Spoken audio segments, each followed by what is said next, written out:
Hi everyone, it's Olivia here from the Conservation Volunteers today.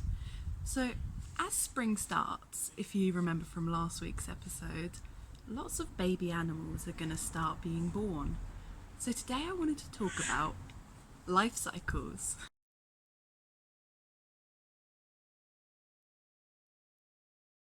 Now a life cycle shows the stages of life in any living thing, even plants. So a plant would start as a seed, growing into a seedling, then growing into a plant with fruit or flowers, which releases seeds, starting the cycle all over again. But today we'll focus on animal life cycles. Some are quite simple. For example, a cat's life cycle starts with a baby cat, which is known as a kitten. But do you know what we call these baby animals in their life cycles? Can you guess what a baby dog is called?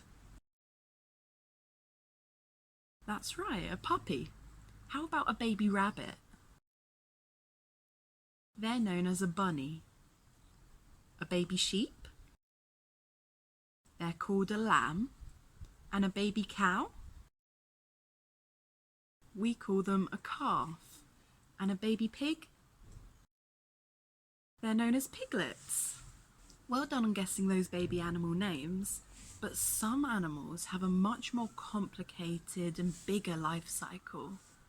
Starting with birds, they like to make a nest and lay eggs, which hatch into little versions of their parents. You can see a collared dove making their nest in our garden today. Some baby birds are born covered in feathers, like chickens, geese, and ducks. I've recently found Egyptian geese in my local park who've had 5 little babies following them for the past couple weeks. So over the next coming months, you might notice that there are a lot more baby swans, geese and ducks in your local park. But sometimes baby birds are born completely blind without any feathers at all. And they're usually the birds you find in your garden, such as pigeons, magpies, the tit family, or robins. But did you know that it's not just birds that lay eggs? Can you guess what other animals are born from eggs?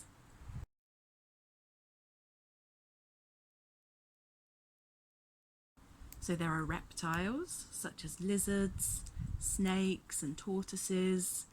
There are fish and frogs, even insects or invertebrates such as bees, flies, ants, and even worms lay eggs. This one can be quite tricky to guess, but if you remember from our bug hunting video, even snails lay eggs. Now for the end of this episode, I wanted to go over 2 very interesting life cycles, frogs and butterflies.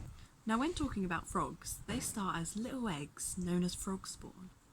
You can see some squidgy eggs here in my local park, but soon they'll hatch into a fish-like animal with a wiggly tail. These are known as tadpoles. They then grow legs and lungs so they can breathe in air instead of water, and that's called a froglet.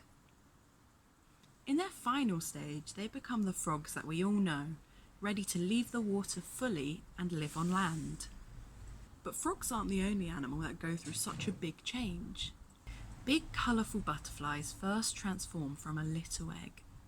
When this hatches, they become little caterpillars. Then caterpillars become fully grown and start to cover themselves in a hard case. Do you know what it's called? That's right, a cocoon.